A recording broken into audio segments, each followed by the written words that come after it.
Hello and welcome back to my channel. This is Caffeinated Dino and today we're continuing and hopefully finishing Monster Prom. We are going after Vera Oberlin, the last one. She's a Gorgon. Business, so I'm assuming wealth. She seems to be smarter than the other characters based on the interactions we've seen, so I'm assuming smarts. I guess charm can't hurt. But I'm assuming smarts and money. Back then, we were young and unafraid. Sometimes reckless, sometimes brilliant, sometimes just stupid, but always willing to live life to the fullest. We were on a wild journey to discover who we really were.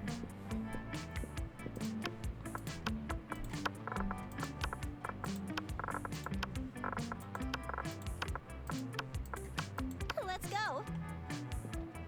And we had yet to experience its ultimate challenge, the Monster Prom. I remember it clearly. 6 weeks were left, and as we fantasized about our dream prom dates, we were all scrambling to catch the attention of one of our 6 most charismatic classmates. Huzzah! Miranda Vanderbilt, a sweet mermaid princess who was cute as she was genocidal. Damien LeVay, a fearless demon with a taste for destruction and a love of fire. Scott Howell, a werewolf athlete who compensated for his rather small brain with a stupidly huge heart. Liam the Lioncourt, a hipster vampire whose standoffish demeanor hid he was truly a lovable dork. Yay! Polygeist, a party ghost with an insatiable hunger for all the wrong things. What? And Vera Oberlin, a mean, self-made Gorgon with a merciless sense of business. It was clear, it had to be one of them, but who? We only had 6 weeks to choose our prom date, and even more daunting, we only had 6 weeks to woo them and conquer their heart. But as I already said, we were young and unafraid, and we were ready to start. Welcome to Monster Prom's stupidest pop quiz ever. All minds are rotten, but they are rotten in so many different ways. Worry no more, we're not using our PhD in bullshit to diagnose which kind of deviant sicko you are. Monster Prom's stupidest pop quiz ever will throw a bunch of absurd questions at you and turn your answers into character stats. This way, each of you will start by having stats that better reflect your true selves. Let's start. You wish you were raised by a pack of wild wolves who also happen to be tech moguls who own some of the most profitable companies in Silicon Valley. They would be kick-ass role models and wild wolves. Sick. Alright, so that's probably the wealth option. A really progressive marriage between a kick-ass venomous snake and actual fire. I love fire and see no issue being raised by it. A mysterious old man who saved me from the streets in order to raise me as a disciple in the ancient ways of rad DJing. Let's go with the first one. Yes, so wealthy. Excellent. A radioactive possum just bit you. What superpower did you get? Probably rabies. I'd go to the hospital immediately. Superpower of always choosing the right combination of emojis to get the desired reaction from all people, seducing my loved ones, burning my enemies, settling any argument, even conveying complex emotional thought. The incredible power of writing fanfiction so compelling that actual creators of TV shows decided to go with my ideas and crazy ships.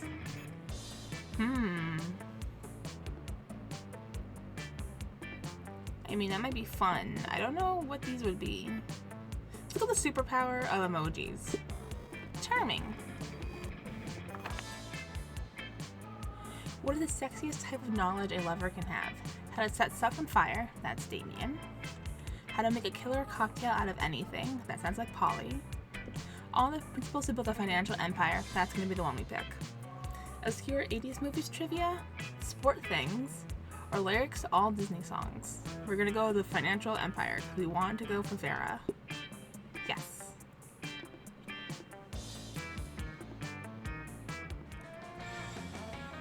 Let's go! Alright, 7s all across for our highest. So let's start with top to bottom, smarts. Let's go to class. That day, you listen to your elders and learn valuable lessons. Sometimes, after all the monster nonsense and dating gimmicks, you forget that attending class is supposed to be the primary activity at this high school. You gain 2 smarts. You see Miranda and Vera chatting away, their eyes gleaming the gleam of a scheming. Hey you.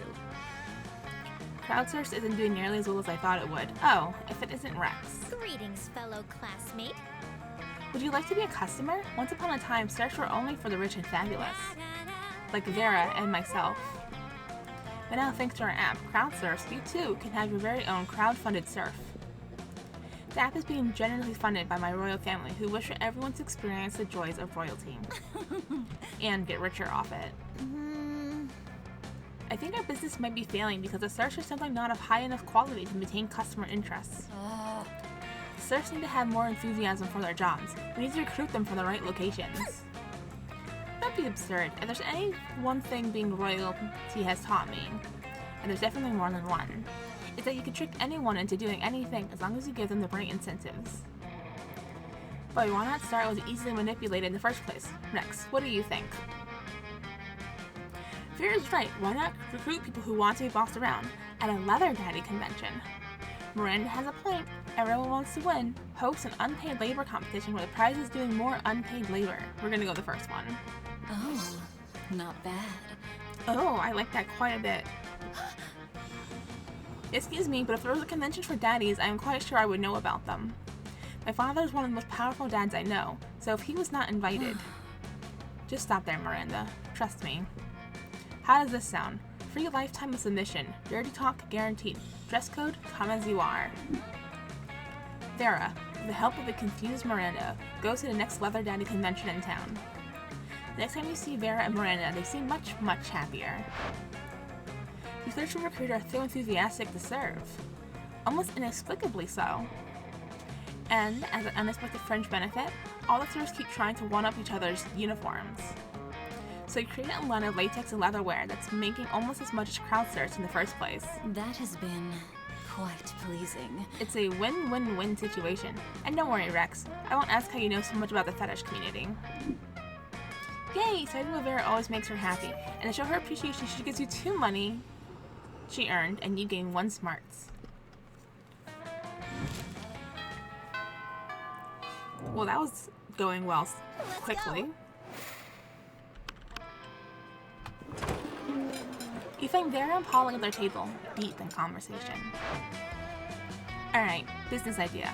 People pay me a monthly subscription to prevent me from drugging their food. Business idea. People pay me a monthly subscription to put drugs in their food. Business idea. Price out the cafeteria's current food supplier by selling plastic food. Business idea. Nipples. Just nipples? Yeah. Okay. Wait. Business idea. Use clever marketing and food science to create the perfect new diet craze and sell it for an insane profit. That's actually a really good idea. Better than nipples? Yes. We just need to figure out what our new diet products will be. Tapeworms, they're gluten-free, dairy-free, 100% organic, and you can get them for free from cows? Meth. It's what for lunch? Alright, meth sounds... Here's the thing, we know that Polly died from tapeworm, right? That's what she said? Or from a fan diet? I feel like meth is also a Polly answer. But tapeworms has been done before. I don't know. I'm gonna go with tapeworms. That has been quite pleasing. What a delicious idea. Seriously? But what about for, like, ghosts and stuff? Ghosts want to lose weight, too. We'll just sell ghosts of tapeworms alongside the living ones, naturally. Where are you gonna get ghost tapeworm ghosts? Simple, I'll just kill the tapeworms of unfinished business, which is pretty much any tapeworm, honestly. They're very ambitious. Awesome, Boo. Well, all my objections to this plan are solved. Scam away. Soon, Vera's new slender friends are all the rage in the cafeteria, and she seems to tolerate your presence even more, and everybody's losing weight.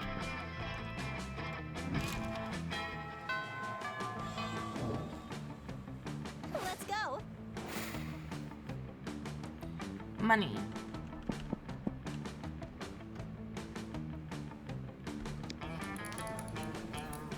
That day you spent some time in the library's PCs, playing some good old online poker.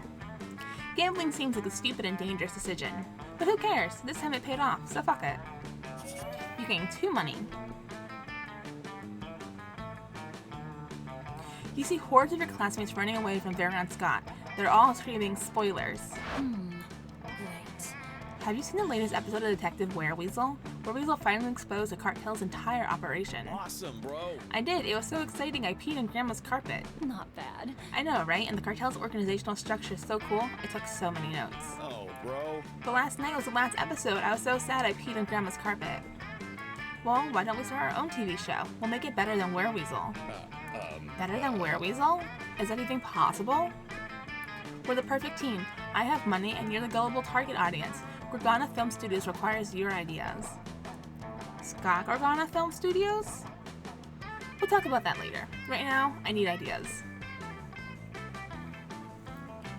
When the Mafia threatens to close his gym, an ugly-ass Nosferatu must expose the syndicate to save the only place that lets him do his reps. Chile, 1985. When Pinochet floods the market with black cocaine, a courageous drug dealer becomes a private eye to blackmail Pinochet and save her coke labs. I don't know which is the correct answer here. I'm gonna go with this one because the gym one sounds like a Scott answer. Oh, Yes! not bad. Did you just create the most relatable detective ever? That was a rhetorical question. Obviously, a young entrepreneur fighting to save her business from government regulation is objectively relatable. But she's a drug trafficker. She's a businesswoman protecting free markets. Doesn't that sound to you like the Monsterkin dream? I didn't think about it this way. But is she a buff entrepreneur? Like, really buff? Sure, why not? Hooray! Hooray, all my objections have suddenly disappeared. Vera puts you and Scott to work stuffing packets of promotional cocaine to publicize the TV show. You gain 3 money as a payment. Oh, I mean, if Vera's gonna keep giving me money, then I don't have to work on the, money skill.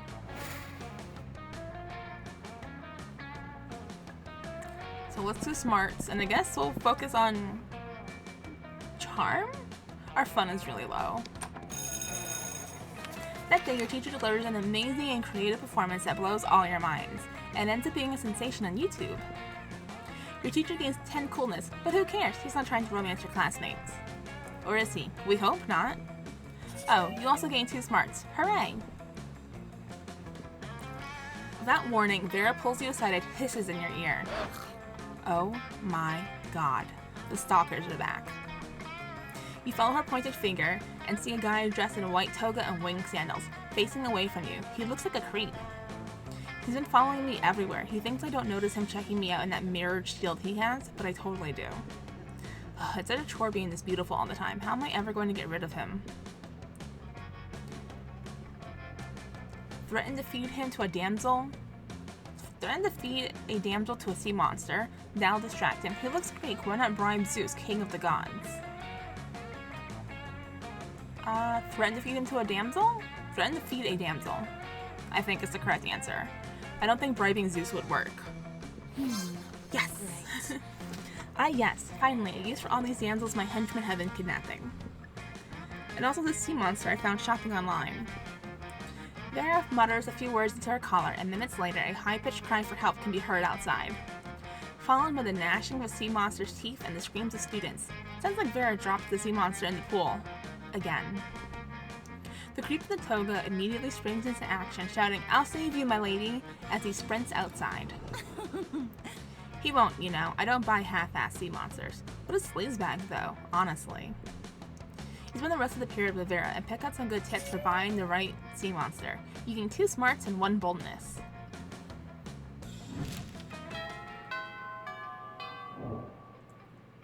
Let's go.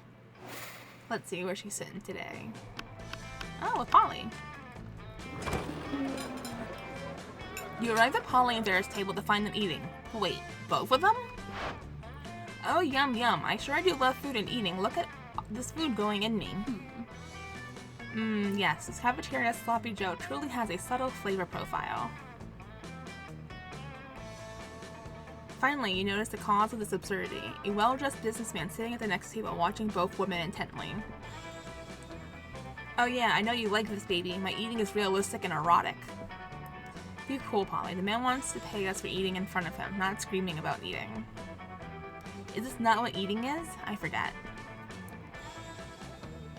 While Vera tries to explain eating to Polly, the businessman shyly approaches you and gives a small bow. Much obliged, friend, he says in a soft voice. Are these two fine ladies your friends? I must confess that I have searched far and wide for a suitable candidate to fulfill my rather unusual fetish. Paying a student in high school for monsters to eat food while I watch politely from a distance. But I find myself unable to choose which of these two ladies to hire. The snake-headed one possesses a certain grace. Yeah, pay me, motherfucker. Pay me to do a thing I was going to do anyway. But the translucent one has such passion. I don't even want the money. This is just weird and I love it. In your opinion, the businessman finishes, which would be the wiser choice on my part? The Gorgon, obviously. Look how many mouths she's got on her head. The Ghost for sure. I've never seen someone eat so convincingly. The Gorgon. We want to go on Vera's side. The businessman strokes his chin and nods. You have a point, he says. The Ghost only has one mouth. Also, food seems to go right through her. The Gorgon, meanwhile, has countless mouths. Such value. Value is right, Pervo. 1,000 in cash. Up front, you pay for all my meals and you give me your pants. Holy shit, he's doing it. He's doing it. He's getting naked. Vera is able to convince the businessman to pay for a fancy dinner for you and her. It's a little creepy with him watching the two of you, but you get over it.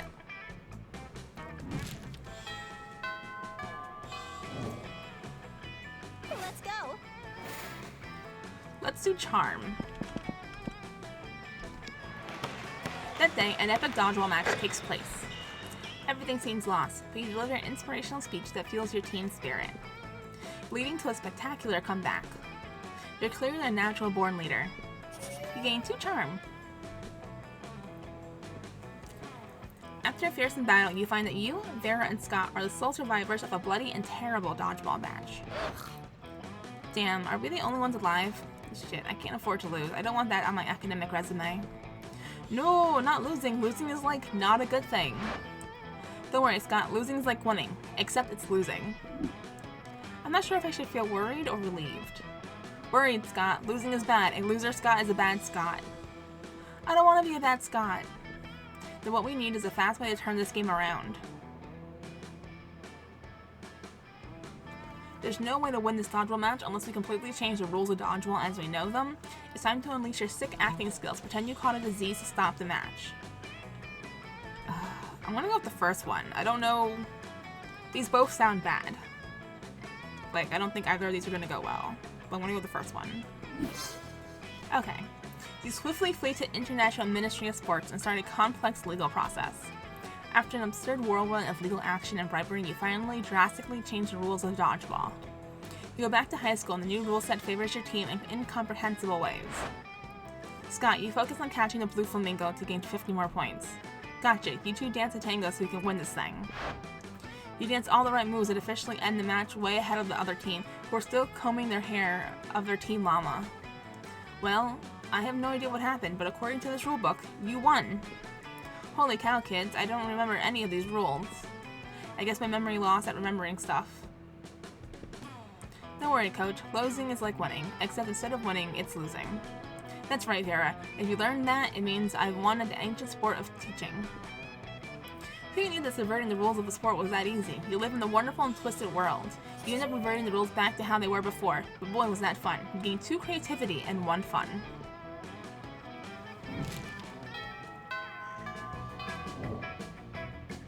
Let's go.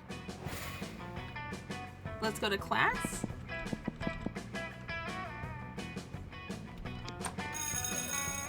That day, the teacher is just tired of teaching, so she recurs to the classic technique of not giving a shit and putting on some kind of historical TV show for you to watch. What you don't expect is that it's super effective. God bless the golden era of television. The TV show is compelling thanks to a ridiculous amount of nudity and bloodshed, but at the same time, you actually learn a lot about history. You gain 2 smarts. Later, you see Vera cackling to herself in the hallway, which is whatever, but you might as well find out why. Just practicing my prom queen acceptance speech in my mind. It's not like the title bears any meaning whatsoever, of course, and I really do consider the whole thing way beneath me. However, considering how much meaning other girls put on it, I can't risk some uppity bitch thinking she's better than I am. Plus, it's not bad branding either.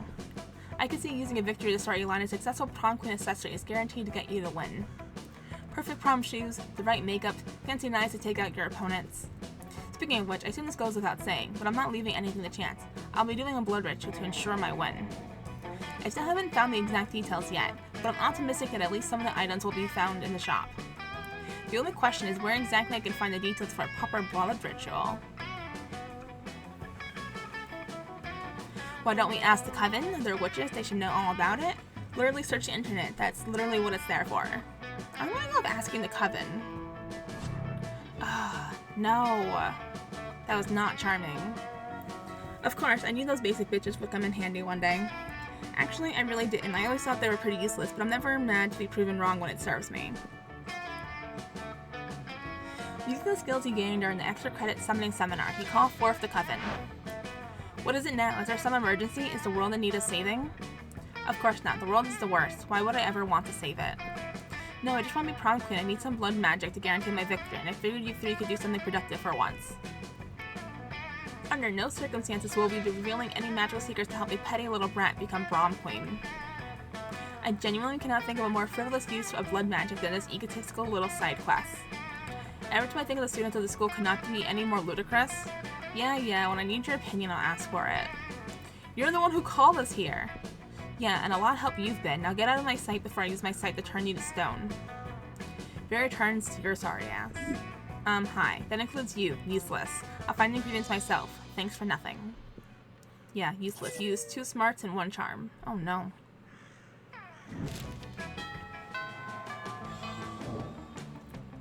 Let's go. Alright, where's the Scott? As you approach the table, you see Vera delicately lifting a fork full of quinoa to her mouth. She brings lunch from home. When? Food, fork, 6, 8. Who do we delicate? Eating. Yay, eating. Ugh, Scott, what on earth are you doing?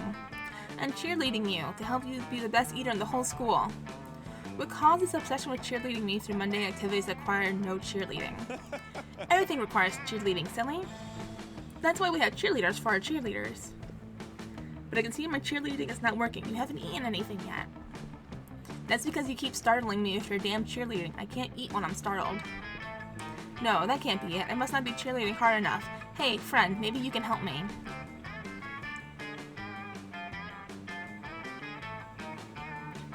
You shouldn't be cheering for Vera to eat the food. You should be cheering for the food to get eaten by Vera and the walk in the freezer. The problem is obviously that we aren't dressed up as a giant salad. I'm gonna go with the walk-in freezer option. Oh, duh. It's just like when we cheer for the other team to lose instead of cheering for our team to win. Yes, I invented that cheerleading strategy. It gives a huge psychological edge against teams that hate losing. I'm gonna go try it right now. Those vegetables are gonna get so inspired. Scott runs off to the kitchen to inspire the vegetables. You can still hear his muffled shouting from the back, but it's not bad. That has been quite pleasing. Thanks. Now I can finally enjoy this quinoa and baby tier salad without unwanted encouragement. For the next week, all the cafeteria food seems extremely eager to get in your mouth. Cheerleading really works.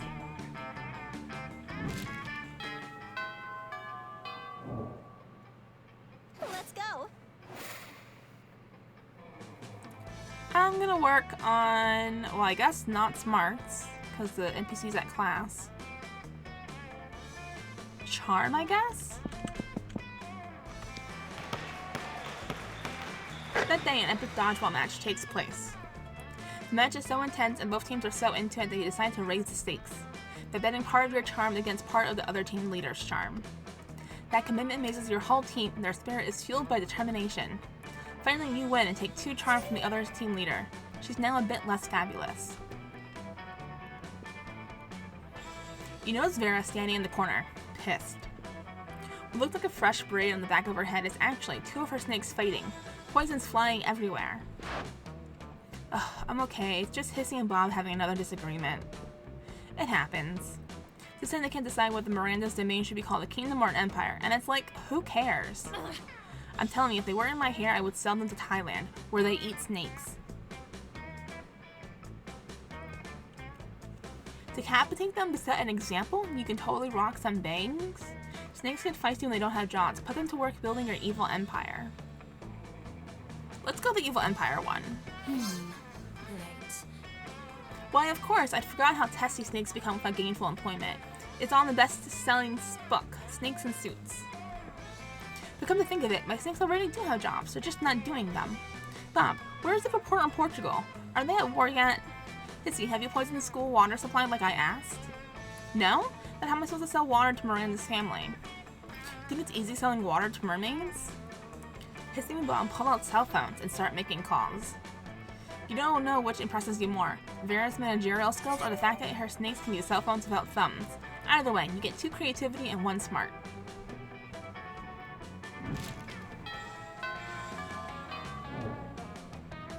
Let's go. Class! For smarts. That day, you're the first one in class. You sometimes come early because you enjoy talking to the teacher. He's a bit bitter, but in a cool way. He treats you like an adult, and the two of you discuss life and stuff in a very snarky way. Look at you, excelling in the cliched movie tropes. You gain 2 smarts and 1 valuable insight that will help you face the difficulties of being young. Ah, the sound of learning. Chalk on the blackboard, pencils on paper, an ominous crash. It would seem that Damien and Vera have knocked over several desks in a rush to get to one particular seat. Listen, snakes for brains, don't you dare even think about. Back off, brimstone breath. I will turn you into stone before you can snap your oddly well-manicured fingers. What makes you think you're worthy of sitting in the ultimate cool seat? I can get more likes posting a picture of me flipping you off than you'd get on a full frontal nude. Ha, clearly you've never seen my nudes. Ever heard of demondouchebrostexting.com? Well then, if my sex are internet famous, I'm obviously the fucking coolest. You think being ridiculed on the internet makes you cooler than being on the King Minos list of wealthiest human hybrids under 300 years old? Okay. This can go on forever. Better settle it for them. Just take the seat yourself before either of them can stop you. Call down an unholy storm of rhinoceros to obliterate the seat. Oh god, neither of these are good. Neither of these are gonna go well. I guess take the seat myself. Ah, not so bold. Yikes. You shove Damien and Vera out the way and plop your butt down on the ultimate cool seat. You smirk gleefully at their admiration-filled, speechless stares, but that's not admiration. That's horror. Your ass is smoking, and not like your ass is smoking as in hot. Like it is hot, but in the literal sense. It's on fire. Your butt's on fire. You leap out of the seat, howling in pain as a glowing legend appears across the chair's back. Whoever is not the raddest will totally get their ass lit on fire if they sit here. Well then, I guess that settles that. I mean, we may not know which of us is the absolute coolest, so we know who is absolutely not. Heh, yeah. Here, let me help you with that fire. Damien's help comes in the form of stomping the fire out, which would be helpful, except the fire's on you. You lose 2 fun and 1 boldness.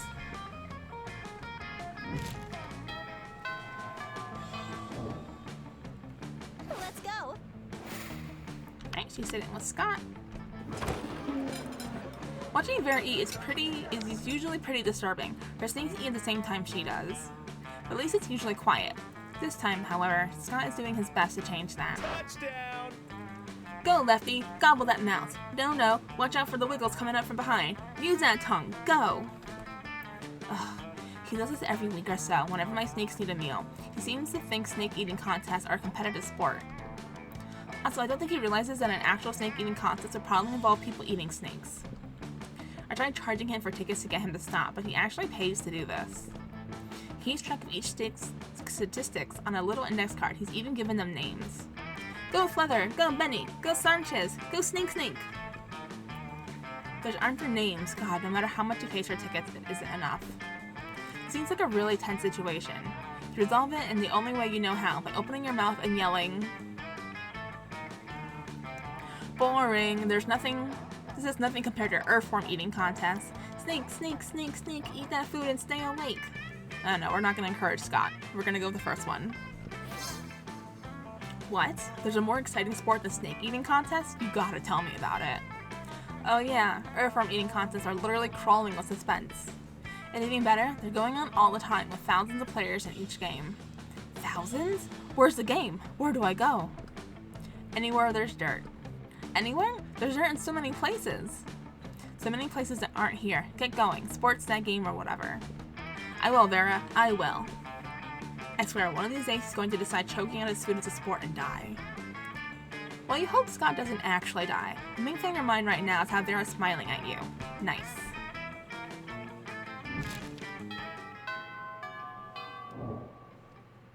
Let's go.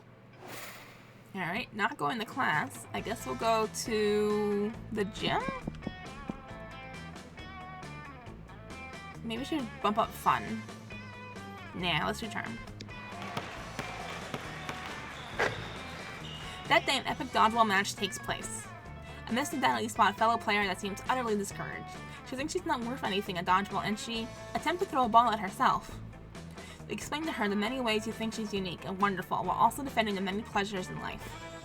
With your help, she's capable of finding reasons to keep playing, and gains a sense of self-worth. You gain 1 BFF, sadly she's not part of this game, so that beautiful friendship will take place off-screen, and 2 charm. Afterwards, you discover you've been poisoned, and only Vera has the antidote. She does this all the time. It's how she invites you to hang out. Hey there. There you are. Thank you so much for coming. I'm embarking on a new criminal enterprise, and I need a consigliere. The idea is simple yet brilliant. Think Uber, but for killing people. I call it murder. But it turns out the market is flooded with assassination apps, and blood. I need a way to get ahead of the pack, and since you're such a good advisor, differentiate yourself by being the only service that offers free-range organic murders? Viral marketing, literally. Tailor a highly contagious virus to make people love murder. I'm gonna go with the organic one, because that sounds more businessy. Oh, it's not. God damn it. Did you just say free? Oh, you're right. I didn't think... You tried to explain that you said free range, not free. Ah, you said it again, twice. Don't you know I'm allergic to free? If it's free, how will I make money? That's not how that works. Oh god, I think I'm going into anaphylactic shock. Somebody inject me with a syringe full of liquid gold. You hurry to our bay, but are beaten to the punch by Trevor the cock-blocking puma. Bummer, Vera never gives you the antidote to that poison you drink, so you lose 2 charm and 1 fun.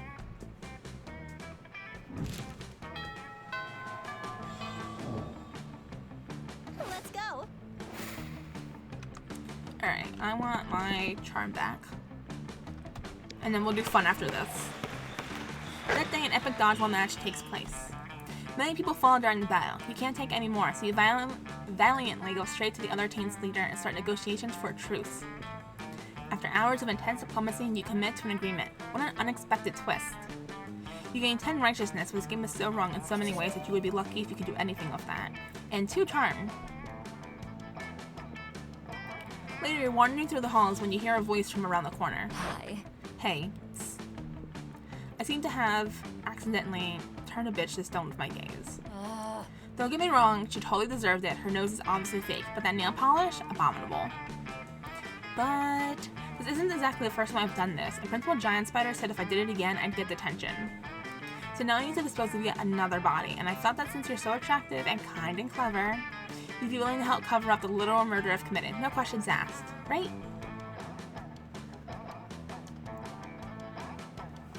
Easy, we'll dress her up in some stuff from the theater and set her up in the quad like she's a new art piece. Never you fear, my lovely murderers. My good buddy, Mr. Hammer, will make short work of the evidence. I'll even give you the nose as a trophy.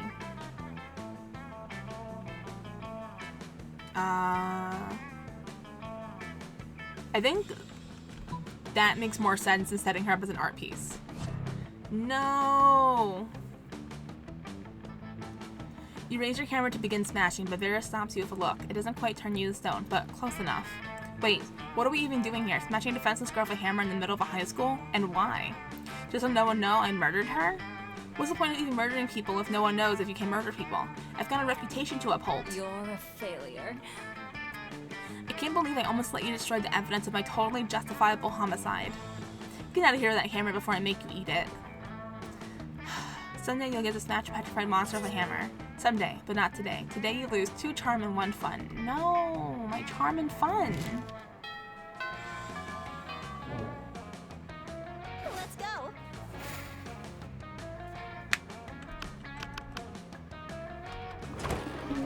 You approach Liam and Vera's table to find them thoughtfully tasting several glasses of wine. The school has literally no rules, apparently. Ah, wine, the most exclusive of beverages. Even a vampire such as myself cannot resist its class and allure. Do you know a lot about wine then? I'm having dinner with the King of France next week and I can use some pointers. France doesn't have a king anymore. That's what the media wants you to think. So do you know about wine or not? Alas, in my centuries of living, I've only learned how to look good holding wine, not how to evaluate it. All I know is I'm not drinking another glass of that one. Vera points at a bottle with Polly's toilet wine written on it in permanent marker. What I wouldn't give for an experienced sommelier to help us judge which wine is best. You know nothing about wine, but you're pretty sure most sommeliers just make up stuff anyway. You suavely recommend trying the sangria. It pairs well with seafood and blood. The tannins in this robust Malbec are an elegant way to mask the taste of poison, perfect for diplomatic missions. Why would you want to disguise the taste of... Oh. You're going to poison someone. Of course you are. You're always poisoning people. Quiet. No, I'm not. People in no way directly associated with me are always poisoning people, and soon they will strike again. France has suffered under its unjust king for too long. Plus, he called me fat at a party once when I was 11. Who is this king you keep talking about? I'm telling you, France doesn't have a king anymore. Soon, Lamb. Soon. Vera is so thankful for you solving her assassination problem, she lets you braid her snakes. You get bit a few times, but it's so worth it.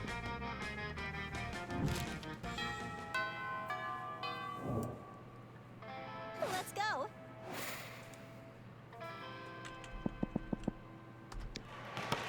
That day, an epic dodgeball match takes place. The match isn't as important as the human interactions within it. You're at your peak when you decide to go for the overkill and wink at one of your teammates.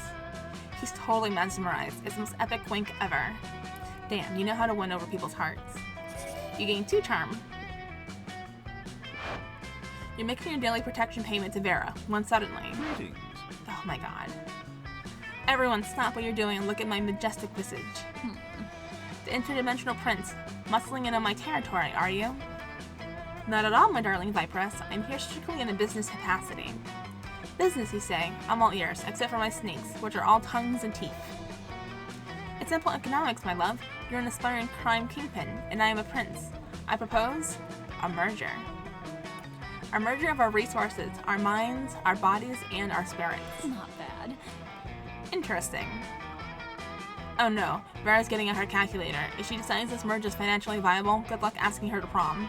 But how will you undermine Vera's confidence in the prince's financial status?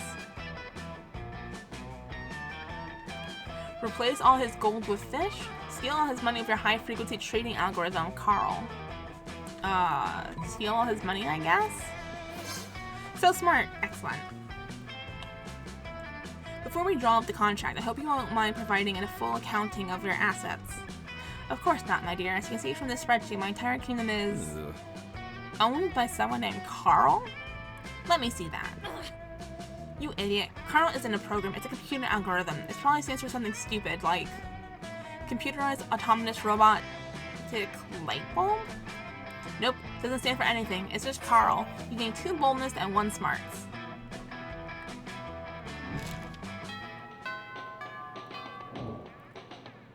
Let's go. Let's go outdoors to get our fun to at least something other than 0. That day during recess, you start a half-hour raid that goes full crazy.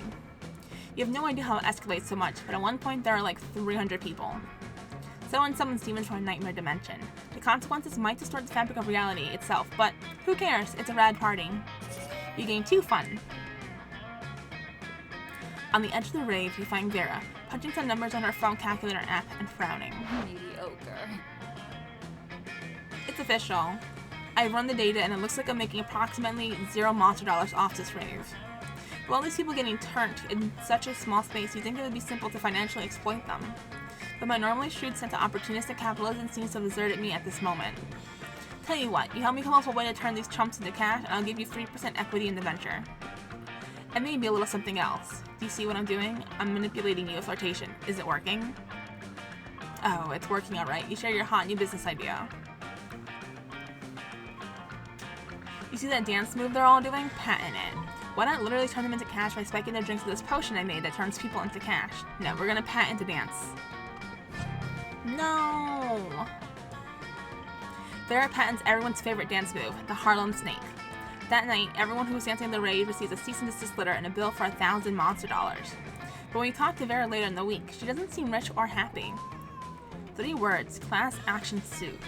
Who knew the ACLU had enough time on its hands to litigate dance party patents? Don't they have civil liberties to protect or something? Ugh, I'll be fighting this court case for the next 1,000 years.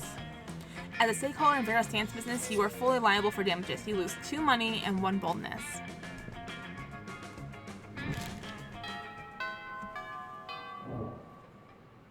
Let's go. There she is, so Damien.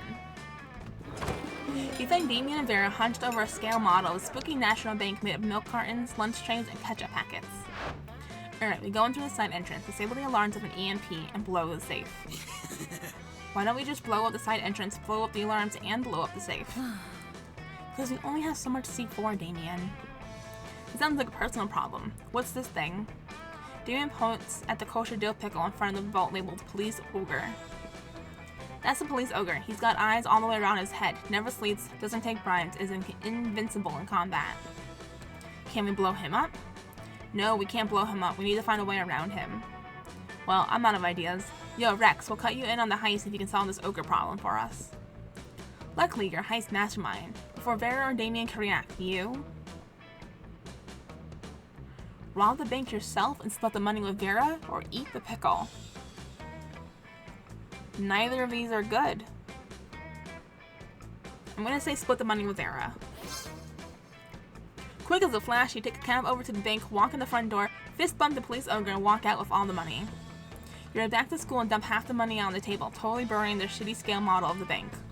What? How? You explain that you and the police ogre go to the same salsa dancing classes. Taking advantage of people's personal friendships for illicit profit?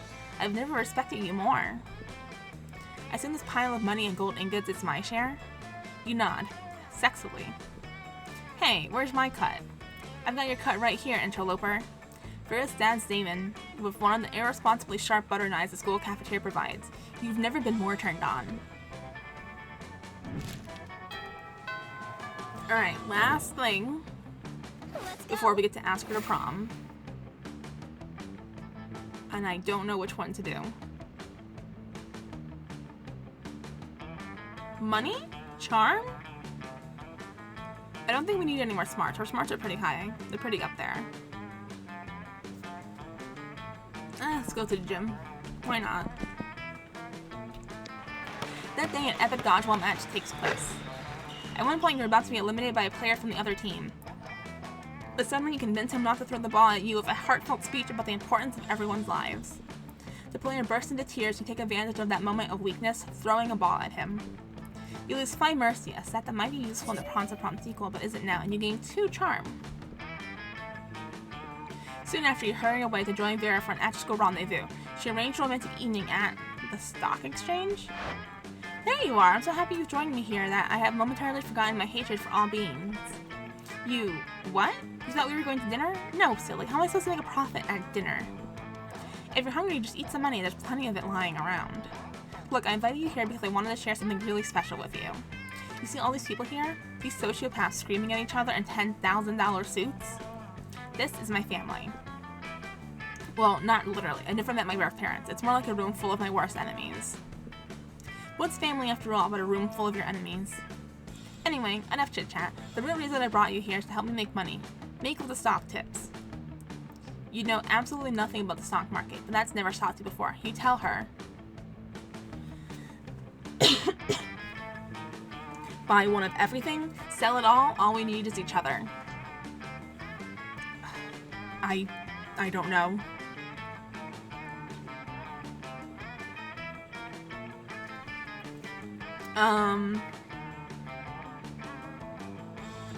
Both of these are bad advice. I guess buy one of everything. That's gotta be the stupidest thing I've ever heard, and I've heard Scott talk about his favorite butts to sniff. One of every stock? Do you know how many stocks there are? No. You do not, in fact, know how many stocks there are. You guess 6? Significantly more than 6, and most of them are things like Grimold's Day Old Fish Salads and Shitty Business LLC. Oh look, here's one called Money Hold. It's a tech stock that promises to be a brand new way of basically setting your cash on fire. Or why don't I invest in this one, Racebook, the social network for races. Yikes. But even if I bought all of these terrible stocks, it wouldn't nearly surpass my worst investment by far. All the time I've invested in you. Devastated, you flee home and order one of every flavor of ice cream. You lose 2 charm and 1 money.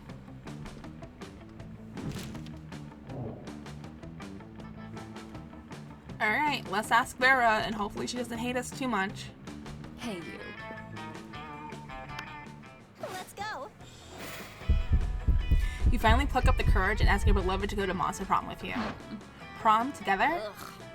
I'm not a delicate flower that spends her days waiting for someone to ask her to prom. I'm a strong, confident, self-made woman. I can ask someone to prom myself. Would you want to come to prom with me? Oh my god. See, there you have it. I can do it myself. And I dare you to decline my proposal, sweetheart. Dare Oberlin plays to win. The world is ours to take. That was a roller coaster those few seconds. Oh my god, I thought we failed again. She looks pretty cute. You and Vera had a great evening together. You danced, you laughed, you shared all kinds of personal stories. Close to the end, she kisses you. And what a fierce kiss. She even bit you on the lip. It was so exciting you started to feel a bit dizzy. Maybe too dizzy? When she noticed your condition, she was fully honest with you. Oh, that, yeah, I probably poisoned you when biting you. Don't worry, I might have some antidote at my house. What a deliciously dangerous woman. Yay, we did it! Rex, most likely to become a lasagna, and Vera, most tsundere. Oh boy. We did it! We got everyone! Yes! Those 6 weeks were maybe the most epic and absurd weeks of our lives. After the Monster Prom, we kept on living our lives, falling in love, battling for friendships, and learning about who we were and who we could be. And you know what? Like it always does, life happened and it was wonderful. Scott unexpectedly ended up in film school and partnered with Vera to co-create their very own TV show. It was bought by Netflix, since Netflix will buy anything, even a crazy TV show co-created by recently graduated high schoolers. Miranda started a non-profit to help countries without a monarchy, because all countries should have a right to be graciously ruled by the Mer Kingdom. Polly's drug cooking skills proved useful and she became a chemist for the pharmaceutical industry. In her free time, she still cooks the real shit. Her greatest inventions so far are watermelon-flavored ecstasy and a thing called Ellis dope. For the 6 weeks, Monster Prom seemed larger than life, and then it was gone, just like that. The battle for Monster Prom might have ended then, but there were plenty of battles left in that war called youth. But once again, we were young and unafraid, and we were ready to start.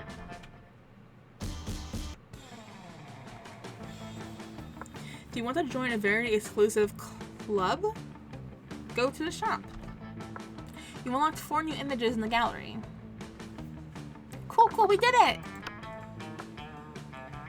Oh, the gallery shows us... Oh, we got rejected by... by her. Oh, it looks like there's more endings. Probably all the rejections. Right? 1, 2, 3, 4. These are cute. Oh, there's more pages. Oh, right, there are a lot of endings.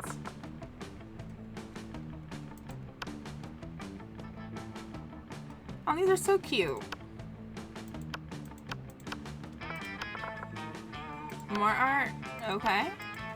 And then fan art. Ooh.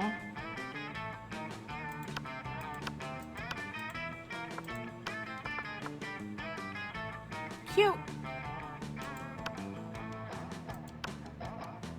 Alright.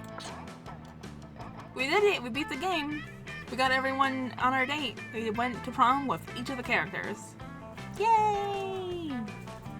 Let me know what you guys think down below. Did you like this game? As you can see on the side, Monster Prom 3 exists, which means there's a second one. I believe Monster Prom 2 is Camp, and 3, as we can see in the corner here, is Road Trip. Let me know if you have an interest in those. I'll see if I can grab them. And we can continue the Monster Prom-ness of it all. But yeah, that's it for now. Thanks for hanging out with me. Please remember to leave a like, comment, and subscribe if you haven't done so already. It really helps the channel grow. And I'll catch you guys next time. Thanks for hanging out with me. Bye!